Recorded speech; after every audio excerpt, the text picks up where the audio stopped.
People have been so warped by this nonsense, they've been so radicalized, that even now on the sports channel, ESPN, Max Kellerman, not that I watch ESPN a whole lot, and I certainly don't now that they've gone total lib, but Max Kellerman comes out, he says, the protests are peaceful. Ignore what you're seeing. It's just like every other guy on CNN and MSNBC standing in front of burning police headquarters, and they say, no, mostly peaceful, little fiery, but mostly peaceful. He goes out and he says, look, they're mostly peaceful, and whenever there is violence, it's extreme right-wing agitators.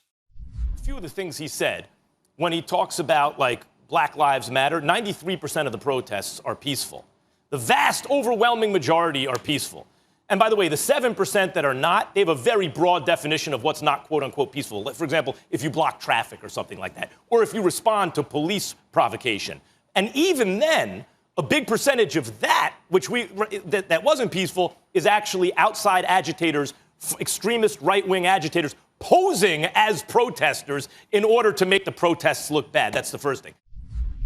Wow, brilliant analysis from Mr. Kellerman. The protests are totally peaceful, but actually they're violent, but the violence is caused by the cops. But no, actually the violence is caused by right-wing agitators that we never seem to find anywhere. They're not, but they're there. They hide themselves. And how do they hide them? They dress up like left-wing agitators. Yeah, that's the ticket. Yeah, and then they talk like left-wing agitators. Yeah, and they target all of the things that the left-wing agitators want to destroy, like the police stations. Yeah, that's it. Right-wing agitators are tearing down statues of George Washington and Thomas Jefferson and looting businesses and stealing Nike shoes and Gucci bags and torching police stations. Right-wing agitators. Okay, not very convincing. By the way, that is obviously a conspiracy theory, right? I know the left always likes to say that anytime conservatives breathe too heavily, we're engaging in a conspiracy theory. You know, anytime anything comes out of our mouths, it's a conspiracy theory. But I'll give you an example. The left says that there's this crazy right-wing conspiracy theory, that there's an elite pedophile ring that involves heads of state and royalty and, prime ministers and things like that.